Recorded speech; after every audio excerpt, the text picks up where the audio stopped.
هغه ورځې پارمانې ما امې مه کوئ ما سره زیاتې دا وشو یو د پېښور نه ما 4-5 غنټې په خپله باندې ډرایو وکړه رالمه بیا په مرغوزار کې یو پروګرام هغه مې وکړو بیا دلته رالمه نو ملګرو د آخري لمحې پورې یو تصویر او بل تصویر نو موږ خو میلمانه وو نو یو بوډۍ و بوډۍ د هغې داسې یو نری نروشکی زوی و نو په دې کلي کې داسې یو څورب سړی و چېرته د شریف خان صاحب په شانې نو هغه راغی او د دې بوډۍ دا نری نروشکی زوی مرګ له وو او د بوسو سقی ته جوړ کړو نو دې بوډۍ له چې به څوک راتله وي ابۍ موږ هغه مرازګۍ له راغلي وو هغې وی زما دا زوی خو نری دی خوار دی وی زه رب وال دی او څه عبدالرب وال دی هغه سړي نوم عبدالرب و وی دی به راپا نسي نو موږ سره پېښور سفر ووالو څه ستاسو سلفیان ووالو نو اوس لږ موږ واورئ زه د هغه ورځې پارمانې ما چې د پښتون قام په نوي نسل کې په بچي کې دا بیداري راشي چې موږ خالص د تصویر دپاره سټیج ته نه راځو بلکې موږ سره دا احساس چې دا خبره څوک کوي دا خبره د چا کوي دا خبره څه کوي چې په دې احساس موږ دې پنډال ته راځو زه د هغه ورځې پارمانې ما زه د دغه ورځې هم پارمانې ما چې زما د باچا لالا د حکیمزی صاحب په دغه یوه جمله باندې هم زما ځوانان پوه شي چې دیو خپلو کې ورولئ چې موږ ته یې پام نشي زه د هغه ورځې پارمانې ما چې د سراج لالا په دې یوه قطعه باندې څوک پوه شي چې ستاسو کور کې امن دی مزې کوئ دلته مو د اوسپنو باران وکړو رښتیا خبره دا ده چې دا زمونږ او ستاسو فرض دی فرض مفتی صاحب هم ناست دی زمونږ یو بل یوسفزی صاحب هم ناست دی د ګوالېرۍ موږ یو ډېره ښه مشاعره کړې وه فرض عبادت د ټولو نه لوی عبادت دا خاوره زمونږ مور ده په دې خاوره باندې ننګ کول غیرت کول په دې باندې ودرېده دا زمونږ او ستاسو فرض دی ځکه چې څوک د مور تپوس نه کوي د مور د خبرې تپوس نه کوي د وسایلو تپوس نه کوي او د هغې د علم ادب او تاریخ تپوس نه کوي نو زه دا د دنیا د ټولو نه لوی بې وفا انسان ګڼمه که دی دا دعوه کوي چې زه د امریکې سره وفادار یم د اسلام آباد سره یا د لاهور سره او د بیدرې سره نه وفادار نو دا د دنیا د ټولو نه لوی بې وفا انسان دی د نن نه دا ایمان به تېرول وي چې دا ادبي او ثقافتي غونډې صرف شعر اورېدنې دي د موجب زلمي او د تابان ټپاو شعر نه دی بلکې د دې په شا باندې علم دی د دې خاورې تقدس دی هغه صابر صاحب وایي چې وخته دلته چې قدم دی نو په خیال دا د دې خاورې کاڼي بوټي شهیدان دي دا سوچ را پیدا کول دی زه ولې شهید کېږم دا سوچ را پیدا کول دی چې ولې څه د جلسې څه د جلوس څه د غذا شهیدان موږ بې هنره پښتنو سره بلها شهیدان او په میدان ما جنګوي ما له شاباسۍ راکوي خو د میدان په ویش کې نه مني زما شهیدان په دې باندې د دې مشاعرو بنیادي مقصد او مرام زه دا ګڼمه چې سوال راپورته شي مکالمه را جوړه شي او یوه بله خبره واورئ د دنیا د ټولو نه لوی عمل څه دی چې خلک ویروه د خلکو نه د خبرې کولو توان واخله د خلکو نه ژبه واخله او خلکو ته وایه چې په خپل ورشو کې د خپل چنار خبره مه کوه په خپل ټاټوبې کې د خپل نختر خبره مه کوه د خپل سیند په غاړه مه کښېنه دلته بدامني ده دا یره به څه وکړي دا به زمونږ او ستاسو نه زمونږ دغه جنت سوات واخلي زمونږ وطن به زمونږ نه واخلي زه چې هر ماښام کله کلي کې یم نو زمونږ یو حجره ده زما یو تره زوی دا خبره ډېر په غور واورئ باچا لاله تاسو او سراج صاحب دا خبره به مې آخري خبره به شعرونو لازمه نو زه د هغه حجرې په یو ګټ باندې کښېنم زما کور د کلي نه داسې اوچت دی یو 2-3 تودې ټپې وکړم د ماښام کې د اواز هم ډېر تیز ځي نو هغه دې کلي ته دا ټپه راورسي نو د اخره کې چې په دې سوات کې دا بیا ډی ګړی شو نو ما ته زما خپل تره فون وکړو چې داسې کار دی چې هغه د امن کمیټۍ هم مشر دی وی چې دلته لږ اړی ګړی دی او خیر دی ما سره زما یو تره زوی هم ناست موږ به ستار وهو وی که نن ستارو نه وی او ټپه ونه کړې نو خیر دی تاسو یقین وکئ چې زما په سترګو کې ډکې ډکې اوښکې رالې او ما ته د خټک صاحب هغه شعر رایاد شو چې ما د ژوند د پاڼې پاڼې ټکي ټول کړو تا پې څومره په اسانه کر خراف کا منګه ګوالېرۍ ته راځو بیدرې ته راځو تورغر ته باجوړ ته دیر ته د شعر خبره کوو د مشاعرې د ادب د ټپې او دا خلک راشي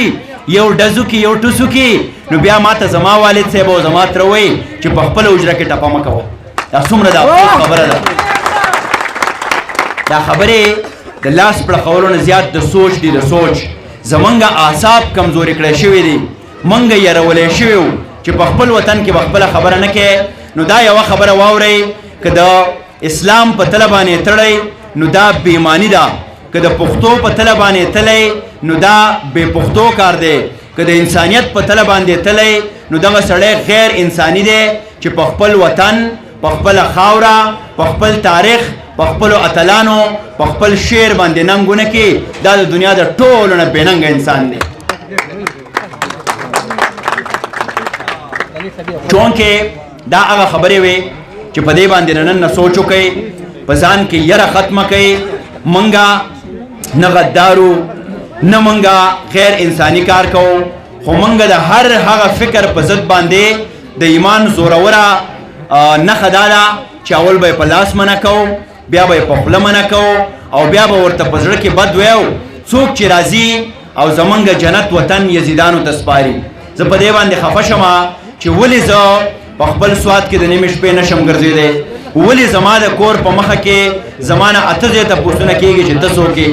زه به دا تپوس کومه چې ته څوک یې چا راوستی او څنګه راغلی دغه سوال مې دی دا التجا مې ده دا نه د یرې خبره ده نه دا د غدارۍ خبره ده نه دا د بېمانۍ خبره ده بلکې دا د عقل او د شعور تقاضه ده چې په خپل وطن باندې به ځان باعثه کوو د دې وطن تپوس به کوو ګنې خدای مکه که په وطن باندې مو ننګ ونه کړو نو تاسو لیدلی وې په 2008 او 9 کې چې زمونږ د سوات د شانګلې پیغلې میندې هغه په قطارونو کې ولاړې وې مونږ غړو وړو ته ولاړو نو لهذا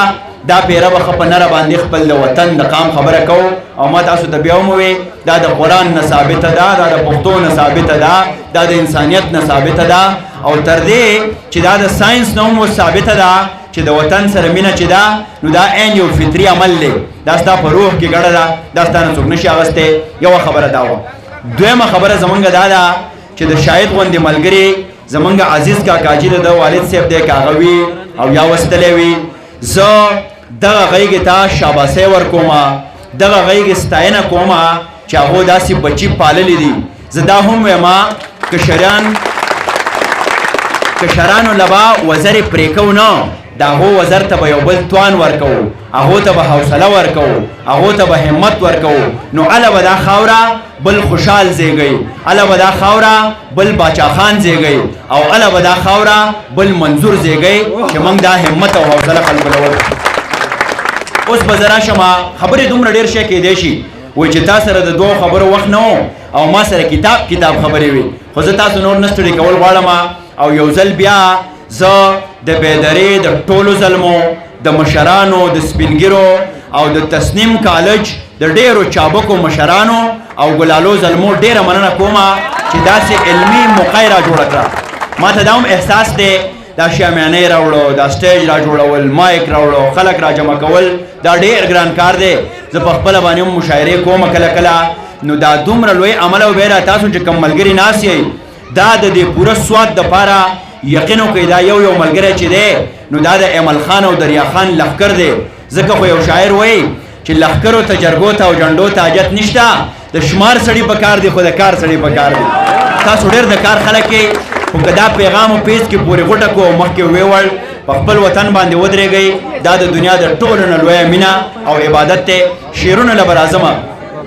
او بله یوه خبره جي آخري خبره سراج لاله ساحل صاحب وایي چې خدای خبر ستا نظر زما د نظر ضد ولې دی موږ خو دواړه د بارودو په ډېرې ولاړو دا که ګوالیرۍ ده که بیدره ده که سوات دی که دروشخیله ده دا وړې شخړې چې دي که نه دا هم د سامراج د ترهګر او د غاصب یوه ډېره لویه جال دی یو ډېره لویه لاره ده چې موږ او تاسو په خپلو کې ورولي د تپې په بنیاد باندې د کلي په بنیاد باندې د مسلک په بنیاد باندې دا وړې خبرې به ټول شاته ږدو زمونږ ټول پښتانه ماته یو ملګري وي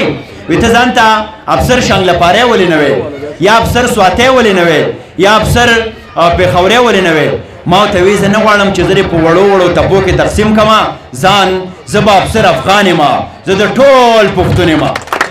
تاسو ته مې هم دا التجا ده دې وړو خبرو نه راتېر شئ ګورئ چې دا مشاله د بي ټولنه ده او دا فلانې دا ډنګرې منګه د پښتنو مسله یو ده، د پښتنو منګ ته قامي مسله را پیښه ده. نو دا ایمان تیر کړئ چې ټول به یو موټی کېږو، او کله چې تاسو یو موټی شوئ یقین وکړئ د هیڅ چا وس نه کېږي، او تاریخ په دې باندې ګواه دی. بیا موږ څوک ټوټې ټوټې